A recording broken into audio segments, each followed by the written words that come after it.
आज का जो जिस टॉपिक पे हम बात करना चाहते हैं सर वो है ऑर्गेनाइज्ड क्राइम। तो इसमें क्या है कि बहुत सारे रिसोर्सेज की ज़रूरत पड़ती है, तो बड़े बड़े लोग भी इसमें शामिल होते हैं। पंजाब में अभी ऑर्गेनाइज्ड गैंग्स का उनका प्रहार चल रहा है, मैंने डोमिनेंस चल रहा है। जब मर्जी होती है जहाँ मर्डर करा देते हैं। सर मैं आपके पुलिसिंग करियर के बारे में जब मैंने इंटरनेट पे पढ़ना शुरू किया, जो आपने कंडक्ट किया था sir, that was organ scam जो आपने अर्ली 2000s में किया था।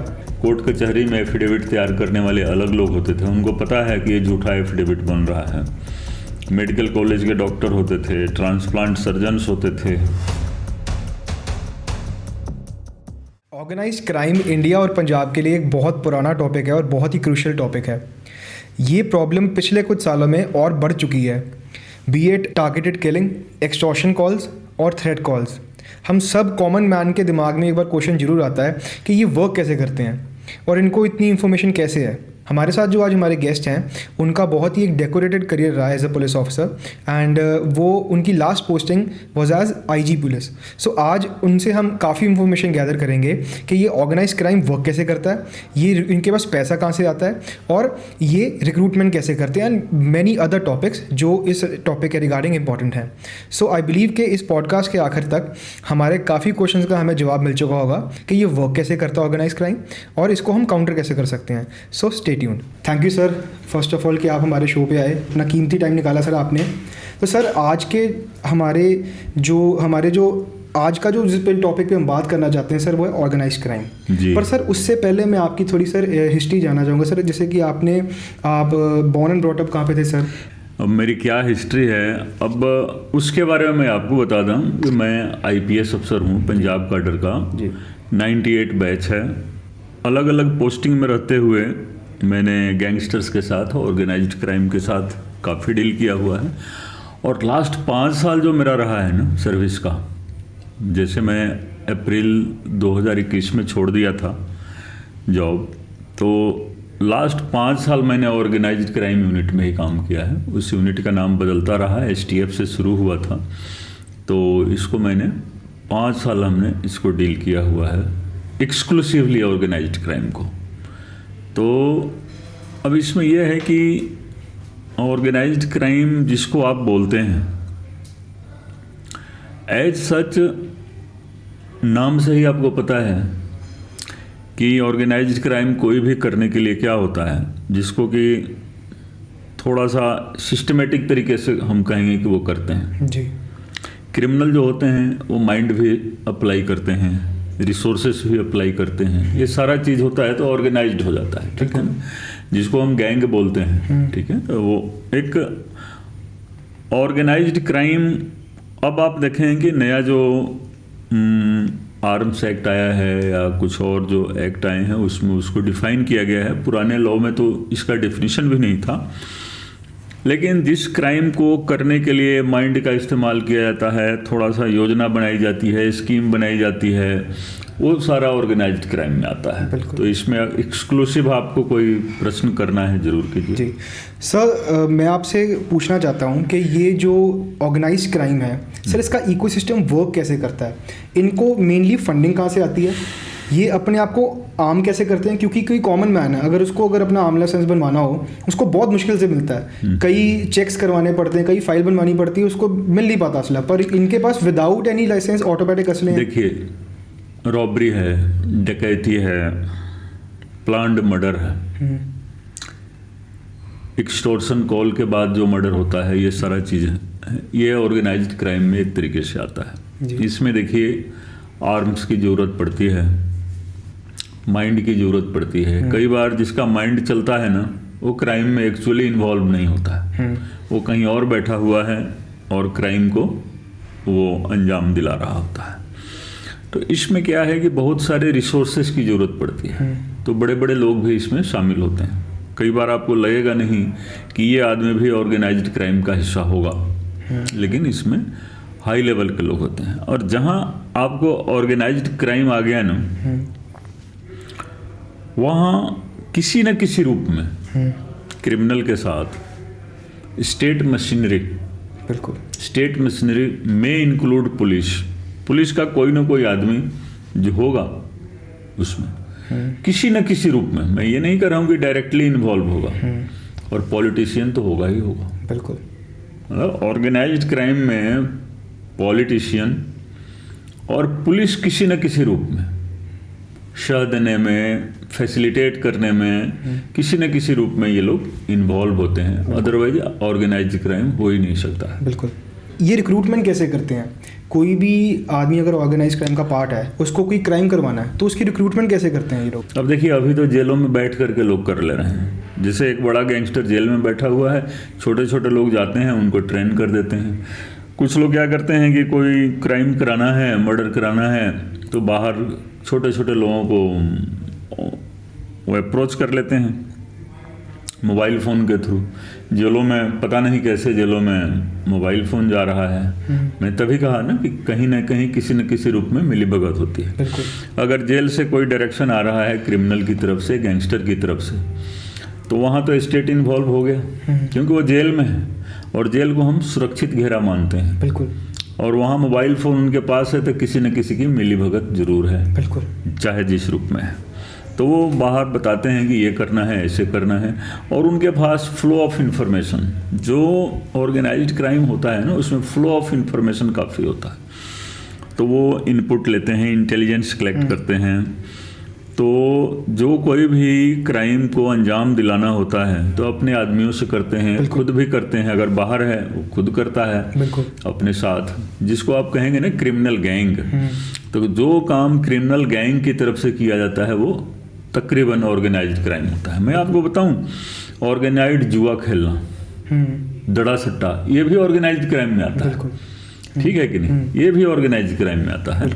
तो जिस क्राइम को करने के लिए स्कीम बनानी पड़ती है और बहुत सारे रिसोर्सेस का इस्तेमाल होता है और कई लोगों को मिलकर काम करना होता है, उसको हम ऑर्गेनाइज्ड क्राइम बोलते हैं। सर, आपने अपनी सर्विस के टाइम पे काफ़ी क्रिमिनल्स को आपने अरेस्ट भी किया होगा, उनको आपने उनसे इंटेरोगेशन भी की होगी।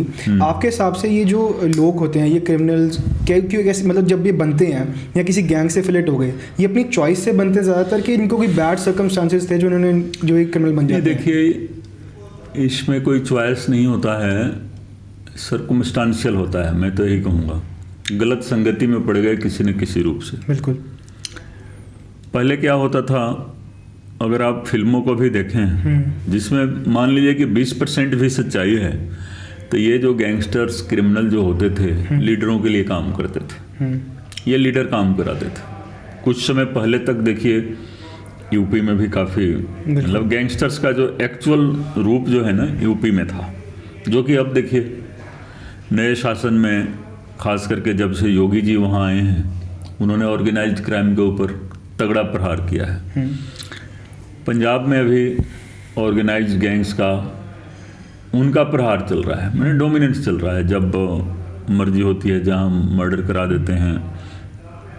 एक्सटॉर्शन कॉल बहुत ज़्यादा आ रहा है। कई गैंगस्टर्स तो देखिए बाहर बैठे हुए हैं, दूसरी कंट्रीज में बैठे हुए हैं, वहाँ से क्राइम को ये अंजाम दिलाते हैं। तो बात ये होती है कि दो बातें आती हैं, मोटिव क्या है और इंटेंशन क्या है। क्राइम करना है तो उसमें मोटिव क्या है? मोटिव वो होता है कि अगर वो क्राइम होता है तो उससे उसको क्या फ़ायदा मिलेगा, बेनिफिट उसको क्या होगा। दूसरा, उसका इंटेंशन क्या है। इसमें तो इंटेंशन होता ही होता है।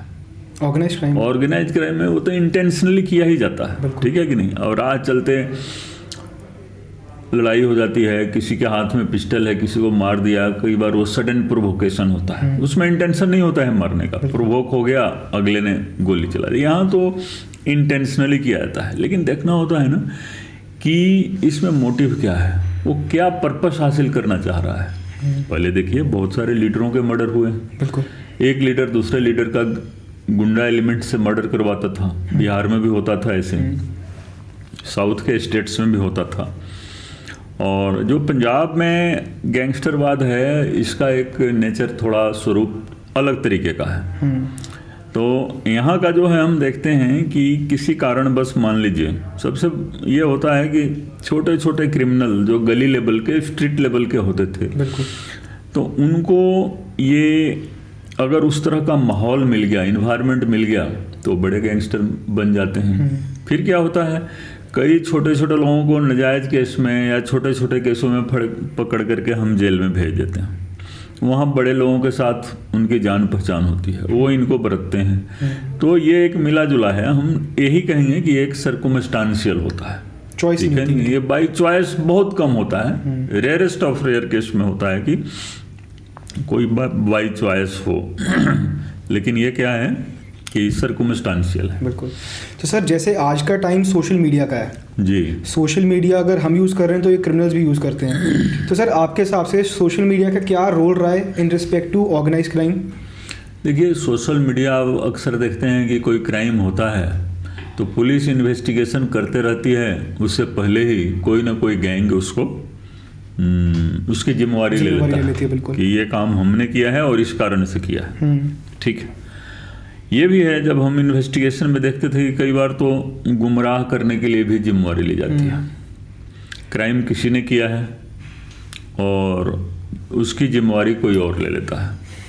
कई बार क्राइम हो गया तो कोई गैंग, एक होता है ना कि बहती गंगा में हाथ धो लो, कि ये तो हमने करा लिया। बिल्कुल बिल्कुल, ठीक है कि नहीं। तो ये अलग अलग तरीके से ये करते हैं। सोशल मीडिया से वो जानकारी भी हासिल करते हैं आपके बारे में। अगर जहाँ जो टारगेट होता है उस टारगेट के बारे में सोशल मीडिया से जानकारी हासिल करते हैं। एक दूसरे के साथ, अब जैसे फेसबुक के मैसेंजर पर काफ़ी ये लोग आपस में बात करते हैं। पहले ईमेल के जरिए भी करते थे, ईमेल ट्रैक भी हो जाता है, तो फेसबुक मैसेंजर के थ्रू इनकी बातचीत होती है। व्हाट्सएप पर भी इनकी होती है। कई जब व्हाट्सएप ट्रैक हो जाता है तो अलग अलग तरीके का इन्होंने सिस्टम अपनाया हुआ है। वैसे सर सब चीज़ें ट्रैक हो सकती हैं? सब कुछ ट्रैक होता है, तो लेकिन है क्या कि डायरेक्ट कॉलिंग है, तो डायरेक्ट कॉलिंग में ये पकड़े जाते थे, तो ये डायरेक्ट कॉलिंग नहीं करते, बिल्कुल ही नहीं करते हैं। तो सोशल मीडिया का उपयोग ये लोग कम्युनिकेशन के लिए करते हैं, आपस में कम्युनिकेट करने के लिए, क्या करना है, कैसे करना है, तो ये सारा चीज़ ये होता है। सर मैं मानता हूँ कि गैंगस्टर या क्रिमिनल्स को ग्लोरीफाई भी सोशल मीडिया ने किया है, कि जैसे कि अगर कोई क्रिमिनल अंदर भी बैठा है या उसने कोई क्राइम किया, उसको ग्लोरीफाई करने का काम सोशल मीडिया ने किया तक, और वो चीज़ें अगर यूथ तक पहुँचती है तो शायद यूथ उस चक्कर में ही गलत एलिमेंट्स से जुड़ना शुरू हो जाता है। आप मानते सर इसको सही? नहीं, देखिए, जो गन कल्चर है जिसको कि काफ़ी कोशिश की गई पीछे कि हाँ उसको बंद किया जाए, जहाँ उसको मिनिमाइज किया जाए, तो अगर किसी गैंगस्टर्स के कारनामों को आप सोशल मीडिया के थ्रू बहुत ज़्यादा वो अगर दिखाएंगे तो कई बार होता है। आपको एक एग्जांपल देता हूँ। पंजाब असेंबली में मैंने बात की है, एक गैंगस्टर आया, कोर्ट में प्रोडक्शन के लिए आया और बहुत सारी सिक्योरिटी लगा दी गई। अगर मान लीजिए कि वो चंडीगढ़ से आ रहा है, लुधियाना से आ रहा है, किसी जेल से अमृतसर की कोर्ट में प्रोड्यूस करना है उसको, अब इतनी ज़्यादा फोर्स लगा दी गई कि उसको लग रहा है कि ये तो कोई बहुत बड़ा VIP आया है। और हमने ये भी देखा कि जो पुलिस पर्सनल लगाए हुए थे ड्यूटी पर, यहाँ लिखा हुआ था VVIP ड्यूटी। अब ये बताइए कि यहाँ VVIP ड्यूटी लिखी हुई है। जैसे कोई चीफ मिनिस्टर आता है, प्राइम मिनिस्टर आता है ना, उसके लिए VVIP ड्यूटी का टैग लगाया जाता है। तो गैंगस्टर की कोर्ट में पेशी हो रही है और आप इतनी फोर्स लगा रहे हो, विजिबल मत लगाइए, आप अंडर कवर आप फोर्स रखिए। अगर गैंगस्टर्स का कोई भी ऑपरेशन करना है, चाहे कोर्ट में प्रोड्यूस क्यों नहीं करना है, तो अंडर कवर आप फोर्स लगाइए, अच्छे से लगाइए, ताकि आप देखे होंगे फिल्मों में ऊपर से पुलिस दिखाई नहीं देती है, ज़रूरत पड़ने पर 100 लोग एक साथ इकट्ठा हो जाते हैं। तो उस तरह का होना चाहिए। तो ग्लोरीफाई तो हमने कई बार देखा कि स्टेट की तरफ से या स्टेट मशीनरी पुलिस खुद ही ग्लोरीफाई कर देती है। तो लोग भी देखते हैं कि ये गैंगस्टर के लिए इतना बड़ा मतलब वो हो रहा है, तो गैंगस्टर भी कोई चीज़ होती होगी। तो इन सब चीज़ों को हमें मिनिमाइज करना चाहिए, डिस्करेज करना चाहिए। मैं यही कहूँगा कि डिस्करेज करना चाहिए। बिल्कुल सर। मैं आपके पुलिसिंग करियर के बारे में जब मैंने इंटरनेट पे पढ़ना शुरू किया, तो सर आपका जो one of the major operations जो मैंने पढ़ा आपके, जो आपने कंडक्ट किया था sir, that was organ scam, जो आपने अर्ली 2000s में किया था। तो सर वो उस टाइम पे मल्टी करोड़ बिजनेस था और काफ़ी बड़े नाम भी इसमें जुड़े थे फ्रॉम पॉलिटिकल बैकिंग एंड वो भी देखिए एक ऑर्गेनाइज क्राइम का ही एक ग्रुप था वो। मैं तभी सर इस पे इंफॉर्मेशन चाहता हूँ। बहुत सारे लोग इन्वॉल्व थे, स्टेक होल्डर्स बहुत सारे होते थे। गरीब लोगों की किडनी निकाली जा रही है, एजेंट होते थे, दलाल होते थे। नॉर्मली जो घर से थोड़ा सा जो रूठ करके बच्चे आते हैं उन बच्चों को भी इसमें शामिल कर लिया जाता था। यंगस्टर्स की किडनी ज़्यादा निकाली जाती थी, उनको नौकर साबित कर दिया जाता था, क्योंकि किडनी ट्रांसप्लांटेशन का रूल होता है तो उसमें नौकर साबित किया जाता था। उसके लिए एफिडेविट तैयार की जाती थी। कोर्ट कचहरी में एफिडेविट तैयार करने वाले अलग लोग होते थे, उनको पता है कि ये झूठा एफिडेविट बन रहा है। मेडिकल कॉलेज के डॉक्टर होते थे, ट्रांसप्लांट सर्जन्स होते थे। तो इन सब लोगों का एक मिला जुला एक गैंग ही कह लीजिए होता था। तो ऐसे केसेस को डील करना बड़ा मुश्किल होता है, क्योंकि इनमें पहले ही बताया कि इनकी पहुंच काफ़ी आगे तक होती है। बिल्कुल, पॉलिटिशियन के पास भी होती है और पुलिस वालों के पास भी होती है। तो कई तो हमारे सीनियर अफसर ही हमारे खिलाफ थे, बहुत सारे सीनियर अफसर। ठीक है, मैं उन सर्कमस्टांसेस को टैकल किया। उस समय तो एसपीसीटी होता था, मैं अमृतसर में, मेरे ऊपर एसएसपी होते थे, दबाव उनका भी होता था। सर ये कौन सा स्पेसिफिक ईयर है? ये 2002-3 में 2-3 हुआ था। लंबा इन्वेस्टिगेशन चला और सजा भी हुई है। सर वैसे आपको इसके बारे में पता कैसे चला कि ऐसा भी अब ये सब चीज़ हो मत रही पूछिए। है? अगर मैं यही सब सोर्स बता दूं तो सोर्स तो एक्सपोज हो जाता है ना। हमारे सोर्स होते हैं, बिल्कुल ठीक है कि नहीं, सोर्स होते हैं, सोर्स के थ्रू पता चलता है। तो हम कभी सोर्स को नहीं बताते, बिल्कुल, सोर्स को कभी एक्सपोज नहीं करना चाहिए, ये रूल है। आप देखेंगे बहुत सारी किताबें भी मिलेंगी आपको ऑर्गेनाइज्ड क्राइम के ऊपर, किताबें मिलेंगी, तो उतनी ही चीज़ें उसमें लिखी हुई हैं जितनी चीज़ों की जानकारी देनी है। सोर्स या ये सब चीज़ वो सब नहीं होता है। बहुत सारी बुक्स होती हैं, जैसे क्रिमिनोलॉजी हम पढ़ते हैं ना, लॉ में भी क्रिमिनोलॉजी पढ़ते हैं। क्रिमिनोलॉजी तो वैसे भी एक साइंस का एक स्ट्रीम हो गया है। तो हर जगह ये सारी चीज़ें होती हैं। प्रोफेशनल पुलिस ऑफिसर्स ने भी बुक लिखी है, तो हम सोर्स को अपने नहीं एक्सपोज करते हैं। बिल्कुल, ठीक है, तो कहीं से भी चलिए जानकारी आ गई तो हम उसको डेवलप करते हैं। सर आपने इसको बस्ट कैसे किया? उसको डेवलप करना होता है। इन्फॉर्मेशन अगर कोई है तो उसको डेवलप कीजिए, और डेवलप करके उसके खिलाफ एविडेंस तो चाहिए ना, प्राइमा फेसाई एविडेंस होना चाहिए। बिल्कुल, तो उस एविडेंस को लेने के बाद फिर देखना होता है, कमज़ोर कड़ी की से हमें इंटर करना होता है। बिल्कुल, वो बहुत ही मुश्किल का काम था। और आपने देखा कि उसमें BBC लंदन, चैनल 5 लंदन, यहाँ तक के लोगों ने आकर के हमारा इंटरव्यू किया था। और दिल्ली से भी बहुत सारे चैनल वाले आए थे। आज तक प्रबल प्रताप सिंह इंटरनेशनल फेम के थे, तो NDTV वाले लोग भी थे, तो सब लोग आते थे। बिल्कुल, तो मेरा ये कहना है कि इसको बस्ट कैसे किया, क्या किया, ये सब राज की बात है, इसको हमें राज रखना चाहिए। ठीक है कि नहीं? Understandable sir. और इसको हमने क्रैक कर लिया। डॉक्यूमेंट्री एविडेंस बहुत ज़रूरी होता है इसमें। अब मान लीजिए कि हमें पता चल गया कि ये नौकर तो है नहीं, ये मध्य प्रदेश का रहने वाला है, या एक लाइव एग्जांपल बताऊं, नाम लिए बगैर, जगरांव का रहने वाला है, सिख फैमिली से बिलोंग करता है, उसको दिखा दिया गया कि वो हिमाचल प्रदेश का रहने वाला है, उसके केस कटवा दिए गए और उसको घरेलू नौकर बना दिया गया। वो कोई नौकर नहीं है, कुछ नहीं है, ऐसे कहा जा रहा है कि 10 से 12 साल से नौकर के रूप में काम कर रहा है। एक लिंक मुझे मिल गया था सुल्तानविंड रोड जो अमृतसर में है, तो वहाँ से एक लड़का मिल गया था, उसने हमें सारी बातें बता दी थी। हालांकि उसको भी प्रोटेक्ट करना पड़ा था काफ़ी दिनों तक। तो उसने सारी बातें हमें बताई कि कौन कौन आदमी हैं, कैसे कैसे ऑपरेट करते हैं, कहाँ जाया जाता है, पुलिस अफसर कौन कौन से इन्वॉल्व हैं। पुलिस के अफसर भी इन्वॉल्व थे और हमने अरेस्ट भी किए थे। और कई पुलिस ऑफिसर के खिलाफ हमने, बहुत हायर लेवल के पुलिस अफसर के खिलाफ इसमें रिपोर्ट बना करके भी भेजी थी, और कई लोगों का यहाँ से तबादला भी हुआ था। तो पॉलिटिशियन भी उसमें हमारे को डराते थे, और कि क्या हो गया अगर 4 लोगों की किडनी ही निकाल ली गई तो। मैंने कहा कि ठीक है, अगर आपके बच्चे की किडनी कहीं निकाल ली जाए किसी भी कंट्री में तो आपको कैसा लगेगा। बिल्कुल, तो पॉलिटिशियन से भी हमारा सामना होता था। मैं तो अभी अभी सर्विस ज्वाइन किया था IPS। चलिए, हमने सुनवाई किसी की नहीं की, और हमें सपोर्ट करने वाले भी थे, पुलिस अफसर भी थे, पॉलिटिशियन भी थे, दोनों तरह के होते हैं। बिल्कुल, पॉलिटिशियन भी थे जो हमें सपोर्ट करते थे, मोरल सपोर्ट, और पुलिस अफसर भी होते थे जो सपोर्ट करते थे। और सपोर्ट के लिए ज़रूरी नहीं है, अगर एक सिपाही भी है और उसका अगर एथिकल स्टैंडर्ड, मोरल स्टैंडर्ड अच्छा है और वो आपको सपोर्ट दे रहा है, उसको भी हमें सपोर्ट मानना चाहिए। ज़रूरी नहीं है कि आपके ऊपर का ही सपोर्ट, ठीक है। तो करते करते चलिए तकरीबन 1 साल लगा था। और कोर्ट कचहरी का ये बेनिफिट लेते हैं, इनके पास पैसा होता है। देखिए जब ऑर्गेनाइज्ड क्राइम है ना, उसका एक कंपोनेंट पैसा भी होता है। बिल्कुल।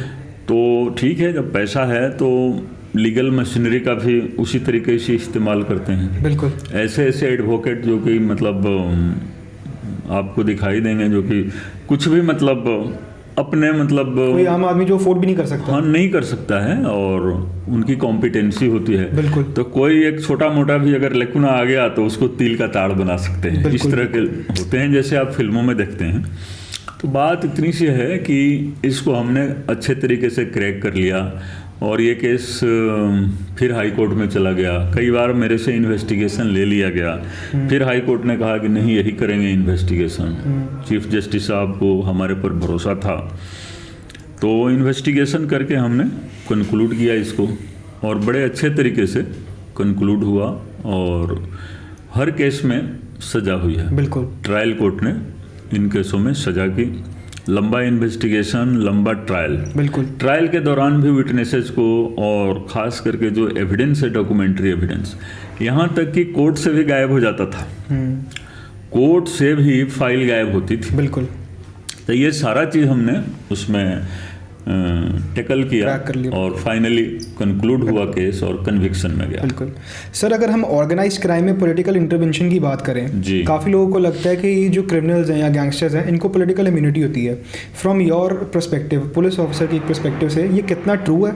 और क्या सच में पुलिस पॉलिटिकल इंटरवेंशन कारण अपना काम सही तरह कर नहीं पाती? डायरेक्टली या इनडायरेक्टली पॉलिटिशियन इन्वॉल्व होता ही है उसमें। बिल्कुल। बिना पॉलिटिशियन के, बिना गवर्नमेंट मशीनरी के, और पैसा इन्वॉल्व होता है इसमें बहुत ज़्यादा। इन लोगों के पास इस चेन में पैसा बहुत होता है। बिल्कुल। तो इन सब का इन्वॉल्वमेंट होता है, तब जाकर के ये क्राइम ऑर्गेनाइज होता है। अगर ना हो तो ऑर्गेनाइज क्राइम हो ही नहीं सकता। तो सर, मतलब पुलिस हमारी मतलब सच में काफ़ी केपेबल है, पर ये पॉलिटिकल इंटरवेंशन कारण उनकी वर्किंग हिंडर होती है। पुलिस जो है, कोई भी ऑर्गेनाइजेशन बनता है ना, पुलिस भी एक इंस्टीट्यूशन है, एक ऑर्गेनाइजेशन है। बिल्कुल। तरह तरह के लोग होते हैं, अच्छे लोग भी होते हैं, बुरे लोग भी होते हैं।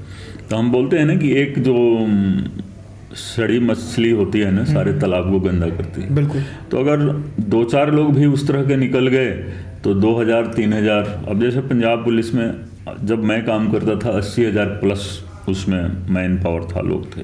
अगर 10 लोग भी इस तरह के निकल गए तो सारा ऑर्गेनाइजेशन ही क्या होता है ना, उसके ऊपर एक बदनामी होती है। तो कहने का मतलब कि अच्छे लोगों की कमी नहीं है, और प्रोफेशनल लोग होते हैं। बेसिकली आपको कानून पढ़ना है, आपको कानून के साथ साथ पुलिस प्रैक्टिकल वर्क को जानना जरूरी है कि कैसे कोर्ट वर्क किया जाता है, कैसे इन्वेस्टिगेशन किया जाता है, कैसे इंफॉर्मेशन गैदर किया जाता है। सबसे बड़ी बात होती है करेज।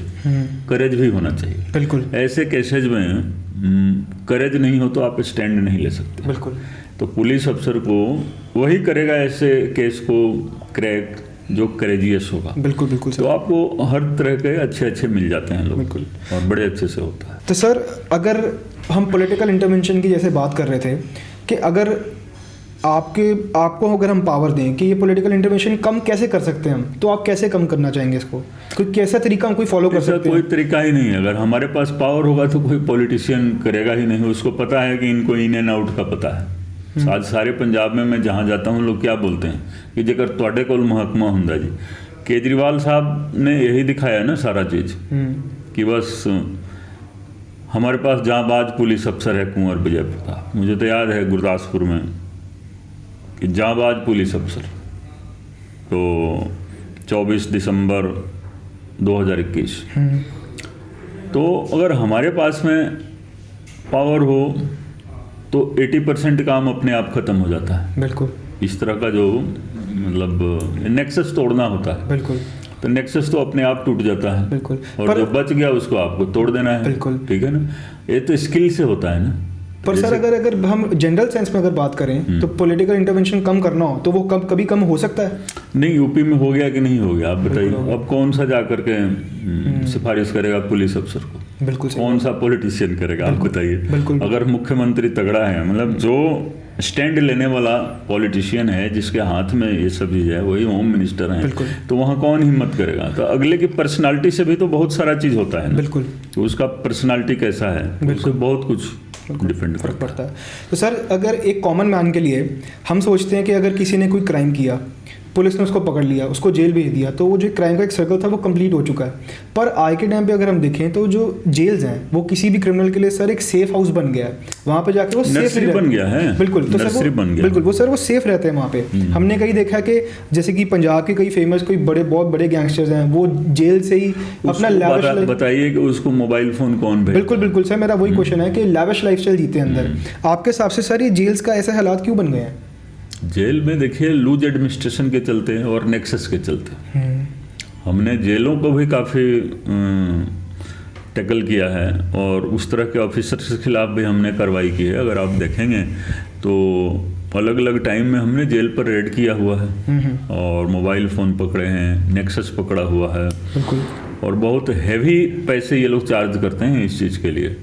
और कई कंसिडरेशन होता है, कई बार अंडर प्रेशर होते हैं, कई बार कैसे भी। तो मेरा यही कहना है कि नेक्सस को ब्रेक करना बहुत जरूरी होता है। नेक्सस ब्रेक हो गया तो ऑर्गेनाइज क्राइम ऐसे खत्म हो जाता है। सर जैसे अभी आप फ़ोन की बात कर रहे थे, मोबाइल फ़ोन की, जितना मुझे पता है कि जेल्स में जैमर लगे होते हैं, लेकिन फिर भी ये अंदर से कॉल कैसे कर लेते हैं? नहीं, ये तो जेल के अफसर ही बताएंगे और सरकार बताएगी। और तो मतलब सर ये अंदर मतलब काफ़ी पैसे खर्च के ये सर्विसेज लेते हैं अंदर? नहीं, सिर्फ पैसा ही नहीं है ना, पैसे के अलावा एक इंटेंशन भी होता है कि ये करना है, ऐसे करना है, ये फलाने का आदमी है, वो फलाने का आदमी है। तो इंटेग्रिटी भी बहुत डिपेंड करती है ना। बिल्कुल, कि जो ऑफिसर या जो पॉलिटिशियन जहाँ लगा हुआ है उसकी इंटेग्रिटी पर भी काफ़ी कुछ डिपेंड करता है। बिल्कुल। तो सर जैसे कि मैं आपके पुलिसिंग करियर के बारे में जब पढ़ रहा था, तो सर आपका एक अच्छा चंक ऑफ जो सर्विस आपकी वो आपने STF में बिताई। जैसे अभी आपने बताया कि उसका जो ऑर्गेनाइज क्राइम कंट्रोल को काउंटर करने के लिए बनी थी, उसका नाम ओवर द ईयर्स चेंज होता रहा, उस टाइम पे STF था। तो सर STF में आपका एक्सपीरियंस कैसा रहा सर? नहीं, ठीक था, चैलेंजिंग होता है। बिल्कुल। तो उसमें ये नहीं है कि हाँ डे टू डे मतलब रोज दिखाने वाला अचीवमेंट डेली नहीं मिलना है। कई दिनों तक आप काम करेंगे, फिर जा करके 10 दिन 15 दिन बाद जा करके कोई केस क्रैक होता है। बिल्कुल। तो उसमें बहुत ज़्यादा आपको ये है कि स्थिरता की ज़रूरत होती है, स्टेबिलिटी चाहिए आप में, और पेशेंस चाहिए। पेशेंस और मेहनत और स्ट्रेटजी, ये 3 चीज़ें होती हैं जिसके आधार पर इसमें काम होता है। और नेक्सस को ब्रेक करना होता है, किसी भी रूप में कहीं भी लूज नहीं होना पड़ेगा किसी चीज़ में, ठीक है कि नहीं। तो यहाँ दिक्कत आती है कि जो आप देखते हैं कि पकड़ के इनकाउंटर कर दिया गया, ठीक है ना, दोष लगते हैं, बिल्कुल दोष लगते हैं कि पकड़ा और इनकाउंटर कर दिया। पकड़कर इनकाउंटर कभी नहीं करना चाहिए, ठीक है ना। जो व्यक्ति आपके हाथ में है उसका इनकाउंटर करने की क्या जरूरत है? आप बताइए, जो आपकी कस्टडी में है उसका इनकाउंटर कैसे? जिसको पकड़ ही लिया कि ये हम रिकवरी के लिए गए तो इसने छुपाया हुआ था हथियार और उसने चला करके फायर किया तो फलाने को लगा तो हमने मार दिया। नहीं, ये सब इसमें क्या होता है कि फिर पुलिस या जो भी ऑथोरिटीज़ हैं उनके ऊपर संदेह होना शुरू हो जाता है। संदेह होना शुरू हो जाता है कि जो आपकी कस्टडी में है उसका इनकाउंटर कैसे होगा? बिल्कुल, ऑलरेडी आपकी कस्टडी में है, ठीक है ना। तो कस्टडी में है वो, आप जाहिर है कि हर तरीके से 10 आदमी होंगे उसको पकड़े हुए होंगे, उसके पास नॉर्मली हैंड कफिंग की जाती है ऐसे क्रिमिनल्स की, वो कैसे गोली चलाएगा? तो क्या है कि सवाल उठना शुरू हो जाता है। तो जहाँ सवाल उठना शुरू हो जाता है ना, वहाँ फिर ये क्राइम रुक नहीं सकता है। तो बड़ा गैंगस्टर साइड में रह जाता है, छोटे का इनकाउंटर हो जाता है, तो उसे समस्या का समाधान नहीं होता है। तो ज़रूरत है समस्या का समाधान करने की। सर आपने उस ड्यूरेशन में जब आप STF में थे काफ़ी आई बिलीव बड़े ऑपरेशन किए होंगे आपने, पर कोई ऐसा ऑपरेशन जो आप बताना चाहिए जिससे सबसे ज़्यादा आपको सीखने को मिला एज एन ऑफिसर? जैसे शुरुआत में ही एक बात की थी उनकी साइकोलॉजी के बारे में भी कैसे आते हैं। वो भी हमारे आपके जैसे मनुष्य होते हैं, वो कोई ऐसी बात नहीं है कि सर्कमस्टांसेस होते हैं जो उनको उस लाइन में डाल देते हैं। पश्चाताप भी उनको होता है, पश्चाताप भी होता है। एक आपको एग्जाम्पल बता रहा हूँ, जीरा के पास एक इनकाउंटर चल रहा था हमारी टीम का, और अंधाधुंध फायरिंग होती है उसमें, उधर से भी इधर से भी, कोई काउंट नहीं होता है कि कितनी फायरिंग, जब आमना सामना हो जाता है, ठीक है। तो एक गैंगस्टर था मलेरकोटला का रहने वाला, क्राइम तो सारे पंजाब में करता था, लेकिन वो रहने वाला मलेरकोटला का था। तो उसने हाथ खड़े कर दिए, दोनों हाथ खड़े कर दिए, और अपना पिस्टल वगैरह जो भी था गिरा दिया। कई बार टैक्टिकली करते हैं कि लोग आएंगे पकड़ने के लिए तो फिर उठा करके फायर कर देंगे, तो सावधानी भी बरतनी पड़ती है। लेकिन जब मुझे बताया गया कि इसने तो हाथ खड़े कर दिए हैं, मैं कहा कि सावधानी से इसको कैप्चर कर लो, मारने का कोई फायदा नहीं। अगर हम कैप्चर करते हैं तो 10 बातें और पता लगेगी, नहीं अगर वो उसको आप मार देते हैं तो राज ही रह जाता है। तो ऑर्गेनाइज्ड क्राइम में क्या क्या स्कीम है वो नहीं पता चलता है कि इसके पीछे कौन है, ये मर्डर कौन कराना चाह रहा है। जैसे कोई आदमी किसी से मर्डर कराना चाह रहा है मान लीजिए, तो किसी ने किसी को इंगेज कर लिया, चाहे पैसे देकर चाहे किसी तरीके से। अब चलिए ठीक है, तो मैंने कहा कि इसको पकड़ लो, और उसने कोई चालाकी नहीं की। जब हमारे ऑफिसर गए तो उसने सीधा अपने आप को सरेंडर कर दिया, ठीक है। तो जब इंट्रोगेशन चल रहा था, गोली उसको भी लगी थी, पहले तो इलाज हमने करवाया, इलाज कराना होता है, ये तो रूल होता है, और ह्यूमैनिटेरियन ग्राउंड भी होता है कि इलाज कराना है। अब देखिए क्या है कि जब मैंने पूछा कि आपने सरेंडर क्यों किया, हाथ क्यों खड़े किए, क्योंकि अगर आप हाथ खड़े कर देते उसके बाद भी कोई ज़रूरी नहीं था कि फायर आपकी तरफ नहीं आता। तो उसने एक लाइन बोला, उसने बोला कि हमें पता चल गया था कि टीम आपकी है और इस टीम के भी कुछ उसूल होते हैं। मैंने उनको हमारे उसूलों का भी पता होता है, ठीक है। उसने बोला कि अगर कोई किसी और का होता तो हम मर जाते, कोई और टीम होती ना तो हम मर जाते, लेकिन फायर करते रहते। जब हमें पता लग गया कि टीम आपकी है तो हमें पता था कि हाथ खड़े करने पर मारेंगे नहीं, तो हमारे उसूल का भी उनको पता है। बिल्कुल। हमने कहा क्यों, उसने बोला कि जब फायरिंग चल रही थी तो मेरी 2 साल की बेटी थी, तो मुझे बार बार उसकी याद आती थी। उसमें ह्यूमन एंगल आ गया कि नहीं आ गया, कि मुझे कि ठीक है हम पकड़े जाएंगे, जेल जाएंगे, बरी हो जाएंगे, चाहे सजा काट करके आएंगे, लेकिन मैं अपनी बेटी के लिए जीना चाह रहा था। बिल्कुल। तो उसने कहा कि ये तभी हुआ जब मुझे एहसास हुआ कि ये टीम आपकी है और मारेंगे नहीं ये लोग, अगर मैंने हाथ खड़े हाथ खड़े कर दिए तो नहीं मारेंगे। तो हमने कहा चलिए, अब उसकी ये सोच थी, अगर हमारे बारे में वो इतनी जानकारी रखता है, ठीक है कि नहीं, और हमारे सिस्टम के बारे में, उसूलों के बारे में इतनी जानकारी अगर रखता है, तो उसने चांस लिया। बिल्कुल चांस लिया। तो इस तरीके से बहुत सारे सर्कमस्टांसेज आप देखेंगे, इंस्टांसेज आते हैं कि ये क्रिमिनल लोग कैसे ऑपरेट करते हैं, क्या करते हैं, ये सब फिल्मों में होता है, आप देखे होंगे। लेकिन हमने कभी इस चीज़ को ग्लोरीफाई नहीं किया। बड़े से बड़े इनकाउंटर या बहुत से बड़ी घटनाएं होती थी, उनको हम मतलब बहुत ज़्यादा हम न्यूज़पेपर या मीडिया में नहीं लेकर के जाते थे, ठीक है ना। हमारा ये था कि उसको मिनिमाइज कर दीजिए, उसको लोकलाइज कर दीजिए वहीं पर। आपका मोटिव फेम नहीं था उस टाइम पे? नहीं, फेम देखिए मेन है कि आपको अपना टास्क परफॉर्म करना है। बिल्कुल। जो लोग फेम के लिए वो करते हैं ना, जो सिंघम स्टाइल होता है ना, वो सिंघम स्टाइल उस चीज़ के लिए नहीं होता है। वो जब आप काम करेंगे, जैसे एक छोटी सी बात आपको बता रहा हूँ, छोटा सा एक इंस्टांस ही दे रहा हूँ। नाभा जेल ब्रेक हो गया था जी, तो ये 2016 में हुआ था, नवंबर 2016, लास्ट संडे को हुआ था, जो नवंबर का लास्ट संडे था 2016 में। और 17 जनवरी फरवरी में हमारे यहाँ इलेक्शन होता है जी। तो इलेक्शन से पहले नाभा जेल ब्रेक और बहुत बड़े बड़े गैंगस्टर भाग गए। तो ये ऐसा लगने लगा था कि इलेक्शन ही नहीं हो पाएगा, गैंगस्टर ही मतलब डोमिनेट करेंगे इलेक्शन, कंट्रोल ना करने लग पड़े इलेक्शंस को। तो उस समय जो हमारे डीजीपी साहब थे सुरेश अरोड़ा साहब, बहुत चिंतित रहते थे, लेकिन उनको हमारे ऊपर भरोसा था, मेरे ऊपर, चलिए ये तो सबको करना है, चाहे कोई एसएसपी है, डीआईजी है, कहीं भी लगा है, अपने अपने एरिया में ऑर्गेनाइज्ड क्राइम, गैंगस्टर क्राइम, इन सब चीज़ों को टैकल करने की जिम्मेवारी है। लेकिन मेरी तो स्पेशल थी, एसटीएफ था। तो एक दिन 2 बजे रात को उनका फ़ोन आ गया कि ऐसा है जी, ये फलाना जो गैंगस्टर है ना, ये बहुत ज़्यादा उत्पात मचाने वाला है और ये अभी तक काबू नहीं आया, ऐसे है ऐसे है, तो इसके ऊपर आप लग जाओ। मैं कहा कि अभी तक आप जाग क्यों रहे हैं? बोल रहे हैं कि इलेक्शन है। मैं कहा कि वो गैंगस्टर मेरे सामने है और मैं उसका इंट्रोगेशन कर रहा हूँ स्पेशल सेल में बैठ करके, इसलिए आप सो जाइए। क्या बात है कि आप सो जाइए।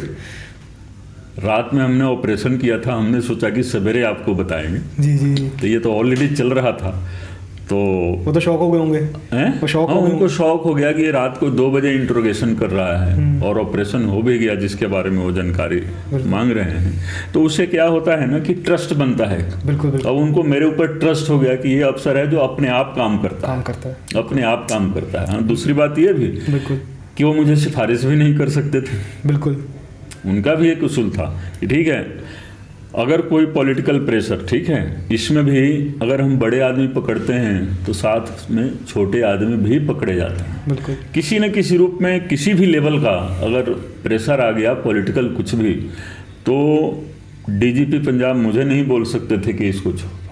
उनका अपना भी उसूल था कि इसको तो बोलना ही नहीं है, क्योंकि उनको पता है कि मैं कोई ना कोई उसमें तरीका अडॉप्ट कर लूंगा, मैं बोलूँगा कि नहीं छोड़ा जा सकता। बिल्कुल। हम बिल्कुल जीरो टॉलरेंस जिसको हम बोलते हैं ना, तो वो तब होता है ना कि आप अपने आप में पूरे हो, कंप्लीट हो कि हाँ जी, हमें जो रूल है, ह्यूमैनिटेरियन एंगल है वही है। जैसे उस गैंगस्टर को नहीं मारना है तो नहीं मारना है, हाथ खड़े कर दिए, वहाँ हमारा भी ह्यूमैनिटेरियन एंगल आ जाता है कि उसने हाथ खड़े किए, अब हम उस पर गोली नहीं चलाएंगे। और हमारे अफसर ने भी हमारे से पूछा कि हमें क्या करना है, तो सुपरविजन इसी चीज़ को बोला जाता है, क्लोज सुपरविजन। ठीक है, मैं सिर्फ वहाँ पर नहीं था, प्लेस ऑफ इनकाउंटर पर, लेकिन मैं उनके साथ तालमेल में था। तो कहाँ छोड़ना है, कहाँ क्या करना है, ये सब चीज़ें देखनी पड़ती हैं और ये म्यूचुअल ट्रस्ट होता है और टीम वर्क से होता है। बिल्कुल, सबसे बड़ी बात है। अब मैं कहूँ कि मैं ही कर देता था, नहीं, टीम वर्क, इसमें टीम वर्क चाहिए, टीम वर्क चाहिए और टीम को मोटिवेट करना बहुत ज़रूरी होता है। बिल्कुल, अगर आपको अचीव करना है कोई चीज़ तो टीम को मोटिवेट करना और टीम का ख्याल रखना, ये बहुत ज़रूरी होता है। तो ऐसा नहीं है कि हाँ इसको कंट्रोल नहीं किया जा सकता है, आराम से कंट्रोल किया जा सकता है। बिल्कुल। सर, आपने अपने पुलिसिंग करियर में काफ़ी लोगों को आपने अरेस्ट करके इंटेरोगेट भी किया होगा। सर, मैं आपसे पूछना चाहता हूँ कि ये जो क्रिमिनल्स होते हैं, क्या ये सच में इतने टफ होते हैं जितना शो करते हैं, या जब तक पकड़े नहीं जाते तब तक टफ शो कर रहे हैं ये? नहीं, देखिए, टफ तो सिस्टम ही बनाता है ना इनको, टफ सिस्टम ही बनाता है। अलग अलग तरह के पुलिस अफसर होते हैं, तो बहुत सारे मैंने बताया ना कि क्रिमिनल्स को पुलिस ऑफिसर्स की सह भी होती है। बिल्कुल, ठीक है।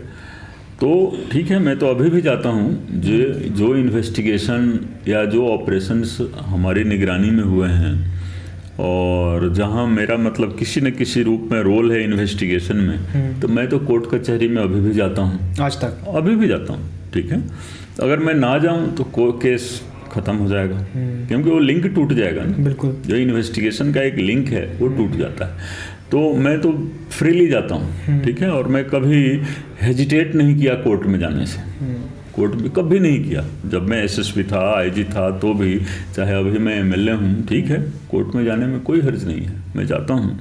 तो ये है कि थ्रेट एंगल जरूर होता है, थ्रेट एंगल होता है कि जब आप इस तरह का काम करते हैं तो जाहिर है कि आप बड़े बड़े क्रिमिनल, बड़े बड़े पॉलिटिशियन से आप पंगा ले रहे हैं, तो उसमें क्या है कि आपको अपना बचाव करना पड़ता है। ठीक है, और ज़्यादा बचाव तो देखिए ऊपर वाले ही करते हैं, मैं आपको बताऊं। ठीक है, तो बाकी ये जो सिक्योरिटी वगैरह होती है, ये ठीक है, ये भी ज़रूरी है, लेकिन क्या है कि बचाव सबसे ज़्यादा ऊपर वाले ही करते हैं, ठीक है कि नहीं।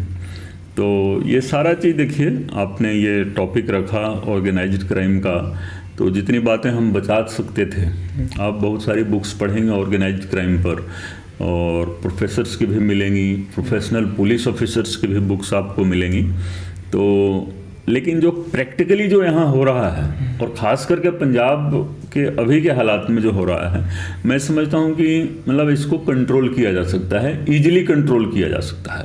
ये प्रहार और ये सब ऑपरेशन मीडिया के थ्रू जाने की जरूरत नहीं है। मीडिया में और ज़्यादा ग्लोरीफाई किया जा रहा है, आप कर दीजिए, पब्लिक को नहीं पता चले, इससे तो पब्लिक और डर जा रही है, बिल्कुल पब्लिक डर जा रही है। तो इसको मीडिया में ये सब ऑपरेशन नहीं होना चाहिए। बिल्कुल सर, जब ये क्रिमिनल्स वगैरह पकड़े जाते हैं, इनको रिग्रेट होता है इनके एक्शंस पे?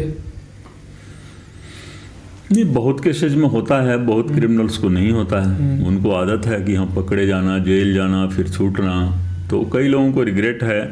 हाँ, क्राइम का रिग्रेट जरूर होता है उनको, अगर वो किसी को मारते हैं या कुछ करते हैं तो उसका रिग्रेट होता है। लेकिन एक चीज़ हमने देखा है कि कोई क्रिमिनल क्यों बनता है, अलग अलग कारण, 10 कारण हो सकते हैं। एक तो कारण मैंने ये देखा है कि उनको या उनके किसी फैमिली मेम्बर के साथ अगर नाइंसाफ़ी कहीं हुई, चाहे पुलिस ने सपोर्ट नहीं किया और किसी तरीके से नाइंसाफ़ी उनके साथ हुई है, और जिसने मान लीजिए कि कोई क्राइम किया तो वो किसी न किसी तरीके से कोर्ट से छूट गया, बरी हो गया, तो कह देंगे ठीक है जी कोर्ट से बरी हो गए, लेकिन हम तो ये करेंगे। जैसे एक एग्जांपल आपको दे रहा हूँ, एक क्रिमिनल मिला, हमने उसे पूछ ही दिया कि भाई क्या तुम इस लाइन में कैसे आए। बिल्कुल। तो अगर मान लीजिए कि उसने बोला कि हाँ मेरी सिस्टर के साथ रेप हुआ, ठीक है, आदमी पकड़ा गया, ये हुआ, और वो अपना जैसे तैसे छूट गया, ठीक है।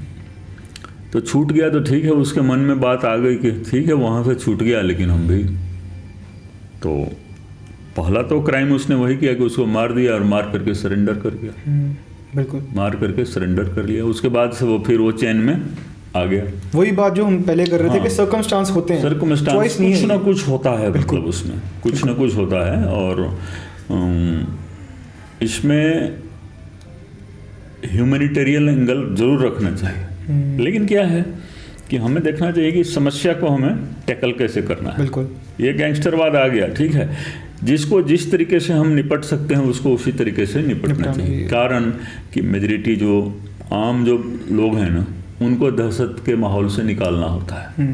लेकिन फिर भी मैं कहूँगा कि हाँ, कि जहाँ फोर्स यूज करने की ज़रूरत है, जहाँ फायर करने की ज़रूरत है वहीं फायर कीजिए, जहाँ नहीं ज़रूरत है वहाँ फायर नहीं करना चाहिए।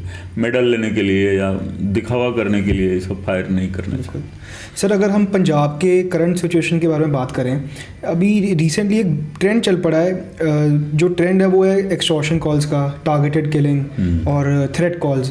तो सर, जैसे कि अगर किसी आदमी ने आज कोई चीज़ ली है, वो अपने दोस्तों को, अपने रिश्तेदारों को बाद में बताता है, लेकिन इन गैंगस्टर्स को पहले पता लग जाता है कि इसने वो चीज़ ली है महंगी, इसके पास मतलब पैसा है, उसको कॉल्स आनी शुरू हो जाती हैं। आपके हिसाब से सर ये ट्रेंड पुराना है कि ये पिछले सालों में नया चला? देखिए, ये तो नेटवर्क है अपना, इनका नेटवर्क होता है, और नेटवर्क में ये अब तो बहुत कॉमन हो गया है। बिल्कुल, पहले ये था कि ये बाद में पता चलेगा, ये होगा, अब तो बहुत कॉमन हो गया। बिल्कुल। तो सर, आपके हिसाब से ये इसमें राइज क्यों आया है, मतलब ऐसे तरह के क्राइम्स में, एक्सटॉर्शन कॉल्स? जो स्टेट का डोमिनेंस है ना, पुलिस का डोमिनेंस होना चाहिए। तो पुलिस डोमिनेट करेगी या वो करेंगे। तो जब पुलिस का डोमिनेंस कमज़ोर होता है ना, बिल्कुल, तब जा करके वो खुद डोमिनेट करते हैं। सर, पंजाब में एक और बहुत बड़ा मुद्दा है, दैट इज़ ऑफ ड्रग्स। मैं आपसे पूछना चाहूँगा, एज ए पुलिस ऑफिसर आपने काफ़ी ड्रग केसेस को भी फॉलो अप किया होगा, काफ़ी उसको मतलब आपने सॉल्व किए होंगे। ये मैं पूछना चाहता हूँ कि Punjab being a border state, यहाँ पे ड्रग प्रॉब्लम इसलिए ज़्यादा है कि बाकी बॉर्डर स्टेट्स में भी ऐसे सेम चीज़ की प्रॉब्लम है? बॉर्डर स्टेट एक वजह होता है, कारण कई हो सकते हैं। बिल्कुल, ठीक है, पंजाब एक बॉर्डर स्टेट है, हमने मान लिया, लेकिन बॉर्डर स्टेट तो बहुत सारे हैं। तो इसमें होता है डिमांड और सप्लाई का। बॉर्डर होने का तो ये है कि एक ड्रग्स में देखिए, मैं आपको बताऊं कि एक कंसेप्ट होता है golden crescent. Golden crescent, golden crescent अगर आप गूगल में भी देखेंगे तो ये अफ़गान, ईरान, पाकिस्तान, ये सब जो एरिया है, ये उस एरिया को, पर्टिकुलर जोग्राफिकल एरिया को गोल्डन क्रिसेंट बोलते हैं। वो हमारे करीब है, बिल्कुल। उधर से ड्रग्स इजीली आने का है, लेकिन बॉर्डर है, बॉर्डर पर तो देखिए फोर्स भी लगी हुई है, बिल्कुल। पंजाब पुलिस भी है, बीएसएफ भी है, तो स्मगलिंग तो होनी नहीं चाहिए, लेकिन फिर भी होती है। चलिए, चाहे जिस तरीके से हो रही है, कोई भी कारण हो, पर कोई भी कारण हो रही है तो वो आता है। तो एक रीजन बॉर्डर का हो सकता है, लेकिन दूसरा ये है कि टैकल करने का तरीका भी होना चाहिए कि हमें इसको टैकल कैसे करना है। अभी फिलहाल देखिए सिर्फ इसको मीडिया के थ्रू टैकल करने का प्रयास किया जा रहा है, तो मीडिया सब कुछ नहीं कर सकता, ठीक है कि नहीं। मीडिया को एक टूल बनाया जाता है कि हाँ जी आप लिख दो कि ये हो गया। आप मीडिया मतलब लॉ इन्फोर्समेंट एजेंसीज के कंट्रोल में आ गया है, ठीक है कि नहीं। तो जो कहेंगे वो मीडिया लिखेगा, जो कहेंगे कि ये नहीं लिखना है वो नहीं लिखते हैं। तो थ्रू मीडिया, और हर छोटी छोटी बात को मीडिया में कि आज फलाने अफसर आए हैं जी, आज उन्होंने ये मीटिंग कर दी, ये सब बोलने की जरूरत नहीं होती है। कौन से अफसर आए, क्या करके चले गए, ये कानो कान किसी को पता नहीं चलना चाहिए। कौन का सा ऑपरेशन हुआ, किस तरीके से हुआ, ये सब किसी को कानो कान नहीं पता चलना चाहिए। तो इसलिए ये मीडिया ओरिएंटेड जो पुलिसिंग है उस पर कंट्रोल करना बहुत ज़रूरी है, नहीं तो ये सब कंट्रोल ही नहीं होना है। मैं आपको बता दूँ सर, जो चीज़ हो रहा है मीडिया के थ्रू हो रहा है। बिल्कुल सही बात है सर। मैं जैसे आप अभी हम बात कर रहे थे कि थ्रेट कॉल्स, रैंसम कॉल्स की, तो सर मेजरली जो पैटर्न देखा जाता है, या तो किसी फॉरेन के नंबर से आती हैं, या कोई क्रिमिनल है जिसने यहाँ पे कोई क्राइम किया और वो इंडिया छोड़ के भाग गया और वो बाहर से कर रहा है। तो सर ये ऐसे क्रिमिनल्स जब उन्होंने यहाँ पे कोई क्राइम किया हो, ये कंट्री छोड़ते कैसे हैं, ये बाहर कैसे पहुँच जाते हैं? मैंने बताया ना कि लिंक होता है इनका, पुलिस अफसर इनके जान पहचान के होते हैं। अब आप देखिए कनाडा में एक डुप्ला नाम का गैंगस्टर है, अमेरिका भी जाता है, बहुत सारा सप्लाई आर्म्स का उसका है, फरीदकोट का रहने वाला। आप उसकी इन्वेस्टिगेशन करके देखिए, पुलिस अफसर और पॉलिटिशियन उसमें शामिल हैं बाहर भिजवाने में। तो किसी न किसी रूप में कोई ना कोई फैसिलिटेटर होता ही होता है, ठीक है। 10% ही ऐसे केस होंगे जिसमें स्टेट मशीनरी नहीं होती है फैसिलिटेटर के रूप में, अदरवाइज कोई ना कोई होता है। बिल्कुल। और उनका मोटिव क्या होता है वो खुद बताएंगे लोग, ठीक है कि नहीं। तो जितने लोग जाते हैं, आफ्टर ऑल फर्जी पासपोर्ट बनेगा तो बनाने वाला कोई ना कोई होता है, ठीक है ना। हम ये नहीं कह सकते हैं कि ये अनगहली हो गई जी, ये हो गया वो हो गया। इंटेंशनली पासपोर्ट बनवा करके फैसिलिटेट किया जाता है। सर अगर कोई क्रिमिनल बाहर चला जाए, उसको एक्स्ट्राडेट करने का प्रोसेस कैसा होता है? उसको वापस इंडिया ला सकते हैं? वापस वो सीबीआई हमारी जो है ना नोडल एजेंसी है इंडिया के लिए, तो वो इंटरपोल के थ्रू वो आ जाएंगे। आप यहाँ से वारंट लीजिए, सीबीआई को भेजिए, सीबीआई वो प्रोसेस करती है। सीबीआई में एक यूनिट ही होता है उसके लिए, डेजिग्नेटेड यूनिट है उनका लिए। डायरेक्ट किसी स्टेट की पुलिस को ये नहीं करना होता है, ना ही कोई सेंट्रल एजेंसी से। वो सीबीआई में एक यूनिट है, तो वो इंटरपोल के उस यूनिट के साथ करते हैं, ठीक है। वहाँ पर भी ट्रायल होता है, ट्रायल इन द सेंस कि किसी को डिपोर्ट करना है तो ऐसे नहीं कर, स्टेट टू स्टेट नहीं हो जाता है, वहाँ की कोर्ट में प्रोड्यूस करना होता है, कोर्ट से ऑर्डर लेकर के तभी उस कंट्री, हाँ उस कंट्री की कोर्ट से। क्योंकि वहाँ पर वो भी जो क्रिमिनल है ना, वो अपने आप को, ज़्यादातर लोग तो यही बोलते हैं कि अगर मुझे डिपोर्ट कर दिया गया तो मार देंगे, ठीक है कि नहीं। तो मतलब वो वहाँ पे रिफ्यूज इस टाइप का ये चलता है। तो ये भी एक लीगल प्रोसेस होता है, लेकिन अगर हम थॉरोली काम करें तो कोई बहुत ज़्यादा दिक्कत नहीं आती है। अभी आपने काफ़ी अच्छी इन्फॉर्मेशन हमें दी ऑर्गेनाइज क्राइम के बारे में, कौन इसमें कैसे इन्वॉल्व होता है, पॉलिटिकल लिंक्स एंड कि अगर कोई क्रिमिनल बाहर कैसे जाता है और उसको वापस लाने का तरीका कैसा होता है। पंजाब की अगर आपको लॉ एंड ऑर्डर सिचुएशन ठीक करनी हो, आपके हाथ में पावर दे दी जाए, आप कौन सी ऐसी चीज़ें इनको ठीक करेंगे और कौन सी ऐसी नई चीज़ें लाएंगे? नहीं, जो आपका स्किल है, काम करने का तरीका है, प्रोफेशनलिज्म है, इंटेंशन है, उससे ये सब काम होता है, ठीक है ना। मैं ये नहीं बता सकता हूँ कि मैं ये स्टेप लूँगा तो ऐसे ऐसे हो जाएगा, ठीक है कि नहीं। ठीक है, आज भी कई ऑफिसर्स मेरे से बात करते हैं, जो यंग ऑफिसर्स हैं हमारे टच में रहते हैं, बहुत सारे ऑफिसर्स, तो हम उनको क्लू बताते हैं कि इसको ये करना चाहिए, ये करना चाहिए, लेकिन वो कमिटमेंट मैं देखता हूँ कि आज लैक कर रहा है। अभी देखिए पंजाब की बात करें तो कोई ऐसा पुलिस अफसर यंगस्टर्स में भी हमें नहीं दिखाई दे रहा है ना जिसमें कमिटमेंट हो। तो वो एक ग्रूमिंग होती है। वो ग्रूमिंग मतलब एक पॉलिटिकल विल पावर से भी होता है और पुलिस लीडरशिप से भी होता है। पुलिस में लीडरशिप जो है ना धीरे धीरे डिटीरियोरेट हो रही है। तो जो सीनियर ऑफिसर्स होते हैं ना उनका काम होता है यंगस्टर्स को ग्रूम करना। तो मैं ये नहीं देख रहा हूँ कि किसी में करंट हो, कमिटमेंट हो कि हमें ये करना है, ठीक है, पोस्टिंग हो गई, टाइम पास करना है, ये है वह है, अपना करके ये कर ले रहे हैं। लेकिन कमिटमेंट का होना बहुत ज़रूरी होता है, मोटिवेशन का होना बहुत ज़रूरी होता है। और ये सब काम वही करेगा जो सेल्फ मोटिवेटेड होगा। और अगर कोई सेल्फ मोटिवेटेड है, काम करना शुरू करेगा, तो उसको कहीं ना कहीं से सपोर्ट मिलता ही मिलता है। बिल्कुल, ठीक है। So thank you very much sir, आप हमारे शो पर आए। आपने बहुत ही क्रूशियल और इम्पॉर्टेंट इन्फॉर्मेशन हमारे व्यूअर्स तक पहुंचाई regarding organize crime. And I hope कि हमारे व्यूअर्स को भी काफ़ी पॉइंट्स क्लियर हो चुके होंगे कि असल में ऑर्गेनाइज क्राइम वर्क कैसे करता है। सर आई विश कि हमें आपकी पुलिसिंग और देखने को मिलती। पर anyways thank you very much, thank you for coming to the show sir. Thank you very